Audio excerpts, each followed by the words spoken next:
ಸುಷ್ಮಾ ನನ್ನ ಶ್ರೀಮತಿ, ನನ್ನ ಮನೆ ಮನಗಳ ಒಡತಿ. ಇವತ್ತು ಹುಟ್ಟುಹಬ್ಬ. ಬರೆಯೋದ್ರಲ್ಲಿ ನಿನಗೊಂದೆರಡು ಮಾತುಗಳು ಹೇಳೋದು ಓಕೆ, ಯಾವಾಗಲೂ ಮಾಡ್ತೀನಿ ಅದನ್ನು. ಬಟ್ ಈ ಸತಿ ನಿನ್ನ ಬರ್ಡೇನ ಒಂದು ಸ್ಪೆಷಲ್ ಮಾಡೋಣ ಅಂತ ಕೆಲವು ನನ್ನ ಮನದ ವಿಚಾರಗಳನ್ನ ಅಕ್ಷರ ರೂಪ ಅಲ್ಲದೆ ಈ ರೀತಿ ಮಾತಿನಲ್ಲಿ ನಿನ್ನ ಮುಂದೆ ಹೇಳ್ತಾ ಇದ್ದೀನಿ. 8th ಸ್ಟ್ಯಾಂಡರ್ಡಿಂದ ಪರಿಚಯ ನನಗೆ ನಿನಗೆ. ಸೊ ಒಬ್ರನ್ನೊಬ್ರು ನೋಡಿದ್ವಿ, ಇಷ್ಟಪಟ್ವಿ, ಮದುವೆ ಆದ್ವಿ. ತುಂಬ ಚಾಲೆಂಜಸ್ಗಳನ್ನ ಒಟ್ಟೊಟ್ಟಿಗೆ ಫೇಸ್ ಮಾಡ್ಕೊಂಬಂದ್ವಿ ನಾವು, ಇಷ್ಟಪಡೋ ಟೈಮಿಂದ ಹಿಡಿದು. ಮದುವೆ ಆದಮೇಲೆ ನನ್ನ ಅಪ್ಪ ಅಮ್ಮನ ನನ್ನನ್ನು ತುಂಬ ಚೆನ್ನಾಗಿ ನೋಡಿಕೊಂಡೆ, ನಮ್ಮ ಮನೆಗೆ ಒಗ್ಗದೆ ನೀನು. ಆ್ಯಂಡ್ ಮದುವೆ ಆದಮೇಲೆ ಅಂದರೆ ನನ್ನ ಈ ಕೆಲವು ಏನು ಹೇಳ್ತೀವಿ, ಈ ಚೇಷ್ಟೆಗಳಂತೀವೋ, ಸಿನಿಮಾ ಹುಚ್ಚು ಅಂತೀವೋ ಗೊತ್ತಿಲ್ಲ, ಏನಾದರೂ ನನಗೆ ತುಂಬ ನಿನಗೆ ಯಾವತ್ತೂ ಹೇಳಿಲ್ಲ, ಇವತ್ತು ಹೇಳ್ತಾ ಇದ್ದೀನಿ.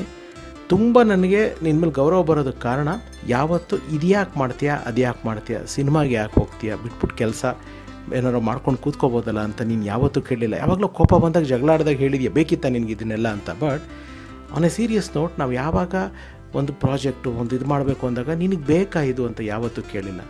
ಸೊ ರಿಯಲಿ ಆ ವಿಷಯದಲ್ಲಿ ನಾನು ತುಂಬ ಅದೃಷ್ಟವಂತ. ಆ್ಯಂಡ್ ಎಂಥ ಮಕ್ಕಳು ಅಂದರೆ, ಮಕ್ಕಳನ್ನ ನೀ ಬೆಳೆಸಿರೋ ರೀತಿ, ಅಫ್ಕೋರ್ಸ್ ನಾನು ಅದು ಯಾವ ಕ್ರೆಡಿಟು ತೊಗೊಳೋದಕ್ಕೆ ಇಷ್ಟ ಇಲ್ಲ. ಮಕ್ಕಳು ಇವತ್ತು ಏನೇ ಆದರೂ, ಯಾರೋ ನೋಡಿದವ್ರು, ನಮ್ಮ ಮನೆಗೆ ಬಂದವರು, ನಿಮ್ಮ ಮಕ್ಕಳು ಒಳ್ಳೆ ಸಂಸ್ಕಾರ ಕಲಿಸಿದ್ದೀರ ಅಂತ ಹೇಳಿದ್ರೆ 99% ಕ್ರೆಡಿಟ್ ನಿನಗೇನೆ, ಅದು ನಂದಲ್ಲ.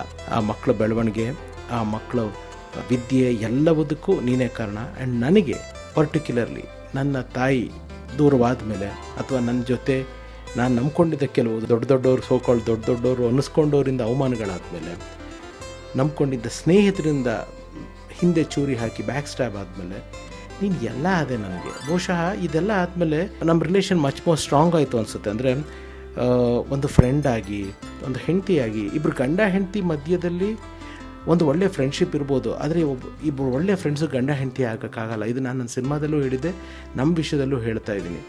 ನನ್ನನ್ನು ತಿದ್ದಿ, ನನ್ನ ಎಲ್ಲ ಸೋಲುಗಳನ್ನ ಸಹಿಸ್ಕೊಂಡು, ನನಗಾದ ಅವಮಾನಗಳಾದಾಗ ನನಗೆ ಗೊತ್ತಿಲ್ಲದೆ ನನ್ನ ಬೆನ್ನ ಹಿಂದೆ ನೀನು ಕಣ್ಣೀರು ಹಾಕಿ, ನನ್ನನ್ನು ಚಾರ್ಜ್ ಮಾಡಿ, ಪ್ರತಿಯೊಂದು ಇದು ಮಾಡ್ಕೊಂಡು ಬಂದಿರೋದಕ್ಕೆ ಥ್ಯಾಂಕ್ಸ್ ಅಂತ ನಾನು ಹೇಳಲ್ಲ. ಯಾಕೆಂದರೆ it will be A very small word.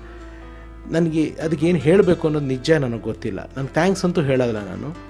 And ನನಗೆ ನನ್ನ ತಾಯಿ ಹೋದ್ಮೇಲೆ, ಆ ತಾಯಿನ ನಾನು ಇವತ್ತಿಗೂ ಈ ಕ್ಷಣಕ್ಕೂ ಮಿಸ್ ಮಾಡ್ಕೊತೀನಿ, ಮಕ್ಕಳಲ್ಲಿ ನೋಡ್ತೀನಿ. ಬಟ್ ಆದರೆ ನಾನು ಅದು ಮಿಸ್ ಮಾಡಿಕೊಂಡಾಗ ನೀನು ಪಕ್ಕದಲ್ಲಿರ್ತೀಯಲ್ಲ, ಆವಾಗ ನನಗೆ ಒಂಥರ ಆ ಮಿಸ್ಸಿಂಗ್ನ ಎಲ್ಲೋ ಒಂಚೂರು ಕಡಿಮೆ ಮಾಡ್ಕೊತೀನಿ. ಅದನ್ನು ಮರೆಯಲ್ಲ, ಕಡಿಮೆ ಮಾಡ್ಕೊತೀನಿ.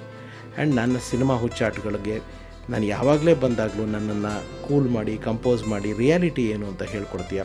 ಇವತ್ತು ನೀನು ಹುಡ್ದಬ್ಬ, ಇನ್ನೂ ತುಂಬ ಹೇಳೋದಿದೆ. ಬಟ್ ಹೇಳೋದಕ್ಕೆ, ಜನಗಳಿಗೆ ಕೇಳಿಸ್ಕೊಳ್ಳೋದಕ್ಕೆ ಅಷ್ಟು ಪೇಷನ್ಸ್ ಕೊಡಬಾರ್ದು. ಬಟ್ ಒಟ್ಟಿನಲ್ಲಿ ನೀನು ನಿಮ್ಮ ತಂದೆ ತಾಯಿಗೆ ಅದ್ಭುತವಾದ ಮಗಳು, ನಿನ್ನ ತಂಗಿಗೆ ಒಂದು ತುಂಬ ಒಳ್ಳೆಯ ಅಕ್ಕ, ನಿನ್ನ ಫ್ರೆಂಡ್ಸ್ಗೆ ಬಹಳ ಒಳ್ಳೆಯ ಗೆಳತಿ, ನನಗೆ ನಾನು ಎಷ್ಟೋ ಜನ್ಮ ಪುಣ್ಯ ಮಾಡಿದ್ದೆ ಇಂಥ ಒಂದು ಹೆಂಡತಿಯ ಪಡೆಯೋದಕ್ಕೆ. ನನ್ನ ಮಕ್ಕಳು ಕೂಡ ಅದಕ್ಕಿಂತ ಜಾಸ್ತಿ ಪುಣ್ಯ ಮಾಡಿದರು ನಿನ್ನನ್ನು ತಾಯಿ ಥರ ನೋಡೋದಕ್ಕೆ. ಸೊ ಒಟ್ಟಿನಲ್ಲಿ ಇದು ನಿನ್ನ ಹುಟ್ಟು ಹಬ್ಬ ಅಲ್ಲ, ನೀನು ಹುಟ್ಟಿದೆಯಲ್ಲ ಅದೇ ನನಗೆ ಹಬ್ಬ. ಸೊ ಹಾಗಾಗಿ ಹುಟ್ಟುಹಬ್ಬದ ಹಾರ್ದಿಕ ಶುಭಾಶಯಗಳು. ನಿನ್ನಲ್ಲಿರೋ ನಗು, ಆ ಕೋಪ, ನನ್ನ ಮೇಲಿರೋ ಬೈಗುಳ ಯಾವಾಗಲೂ ಹೀಗೆ ಇರಲಿ. ಹ್ಯಾಪಿ ಬರ್ಡೇ, ಹುಟ್ಟುಹಬ್ಬದ ಶುಭಾಶಯಗಳು. ಹ್ಯಾಪಿ ಬರ್ತ್ಡೇ ಮಮ್ಮ. ಹ್ಯಾಪಿ ಬರ್ತ್ಡೇ ಅಮ್ಮ. Happy birthday Sushma.